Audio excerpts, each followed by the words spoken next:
Hey everyone, and welcome back to another World of Warcraft Legion video. So, many people are into collecting mounts, and in this video I'm going to be giving you a look at the various different mounts that will be available in this expansion. I am going to be covering the mounts that we pretty much know what the deal is with, and we know how we get them, what achievement they are, they're in the game files. Let's start off with the extremely cool Lothian Prowler. This is a Fox mount, the first Fox mount, and currently the only Fox mount that is in the game files. Hopefully we do get some recolors.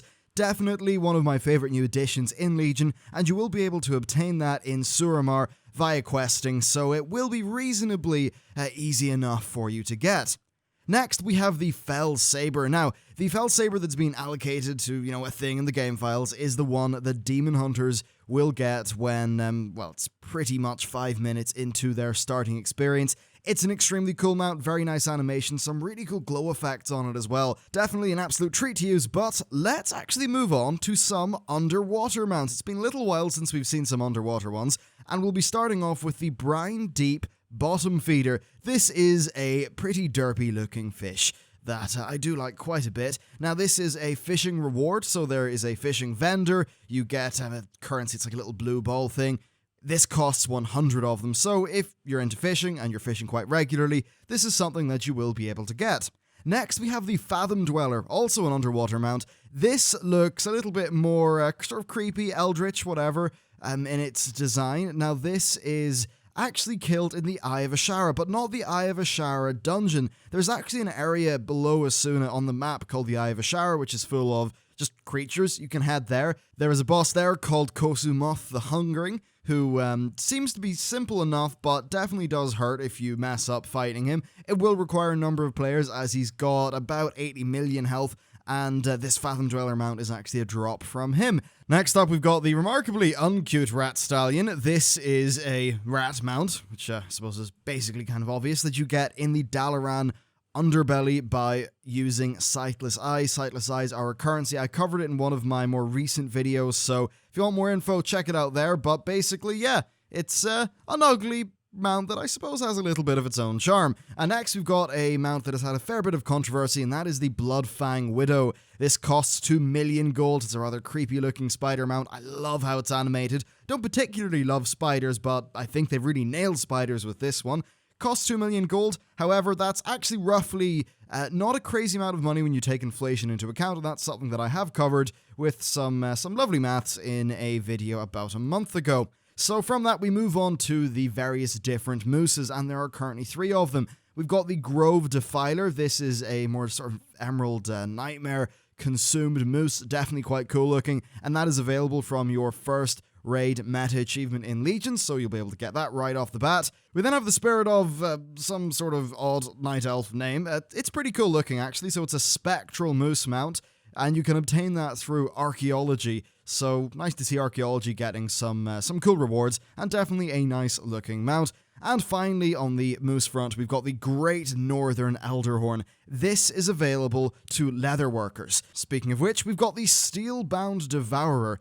This is a mount that you'll be able to craft if you are a blacksmith. So pretty much it's your Corehound mount, but it's fell, meaning it's a bit green. And I guess it's covered in steel, so that's their excuse for making it a blacksmithing mount. Overall, an extremely cool mount, and probably a nice little counter or complement to some Legion-inspired transmogs. Let's move on ahead to the Arcadian War Turtle. This thing is pretty cool looking. More that if you look at it, it really is armored as hell. Now, its method of acquisition is kind of interesting. There's a vendor in Dalaran who he does have things you can regularly sell, but he also has rare items which will kind of appear, one day, disappear the next, and you purchase them with curious coins. Now, these coins drop from emissary caches, which you get for completing your emissary quests. Basically, it's kind of like the new daily thing. You also get those coins from treasure chests, Mythic Plus caches, Heroic and Mythic dungeon bosses, and then rare spawns. So you'll have to farm up 150 of those to get this mount, but certainly a cool enough little unique mount. We also have the long-forgotten Hippogriff. Now, we don't really know where we get this, other than that it is in Asuna, but it's in the game client. You can actually, on the beta, bring it up in the little search box thingy, and it is the old Hippogriff mount, so that's just like the Argent Hippogriff, but it is a more sort of pinkish-coloured one that I think does look quite nice. However, we also have the Lay Feather Hippogriff, which is one of the new Hippogriff models, and it also looks rather similar to the Mystic Runesaber. I think it's a beautiful looking mount, and you get that for Glory of the Legion Hero, which is the Mythic Dungeon sort of meta achievement. Another thing that will be pretty achievable when Legion comes out.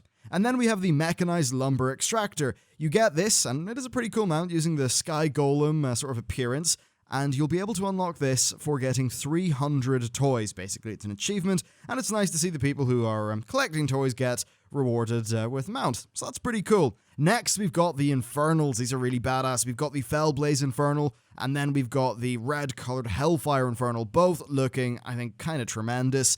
The Fellblaze one drops from Gul'dan on Normal and Heroic, and then the Hellfire one drops from Gul'dan on Mythic, and if you're not aware, Gul'dan is the final raid boss of the first raid tier of Legion. So next we'll be moving into some PvP mounts. First we've got the 6 different coursers. Now this is a new model of mount. It seems to be based off the look of Black Rook Hold, and I think these look absolutely fantastic. In their style, really cool model. I like how they're still able to take the idea of a horse mount and make it look really, really, really cool. Currently in the game, the bronze and ivory ones are sort of, they're put there as prestige mounts. Now this means that when you prestige a certain number of times in the new honor system, this will be there as a reward. Now they were there for that, they have since been removed from that. I'm not 100% sure how that will be, however we are decently sure that you will be able to somehow get these 6 mounts, so hopefully when Legion launches, we'll find that out, and if it's the sort of thing that's worthy of a guide, I'll do a guide on it. If it's self-explanatory, well, then I suppose we'll just be able to leave it at that. We also have a number of new faction mounts. So there are a few different new vicious ones. There's a Vicious War Elk, a Vicious War Strider, a Vicious War Trike, and there's also a Vicious Gilnean Warhorse. So this is, again, them taking that theme of the sort of vicious version of your faction mount. I'm assuming that will be available similar, in a way similar to the current vicious mounts. And there has been some flip-flopping as to how you get some of these various different PvP-related rewards, because on top of this, we have the Prestigious War Steed and Prestigious War Wolf. These were originally there as prestige awards from the PvP system, and essentially they are black versions of the Warwolf and War Steed that we both know, and there is a Datamine Prestigious Skeletal Warhorse as well, so I have to assume that as time rolls out, we'll maybe see this sort of black, more, I guess metal as fuck, looking version of a few of the different basic faction mounts. And of course, that's not actually where we're going to be leaving it for the PvP players, because there are 4 Storm Dragons that currently in the game files are pointing towards being your end of season arena rewards. We've got the Cruel Gladiator Storm Dragon, the Fearless Gladiator Storm Dragon, the Ferocious Gladiator Storm Dragon, and the Vindictive Gladiator Storm Dragon. All looking very cool as far as I'm concerned. I'm a little bit sad that right out of the gate these dragon mounts are only there as a PvP thing.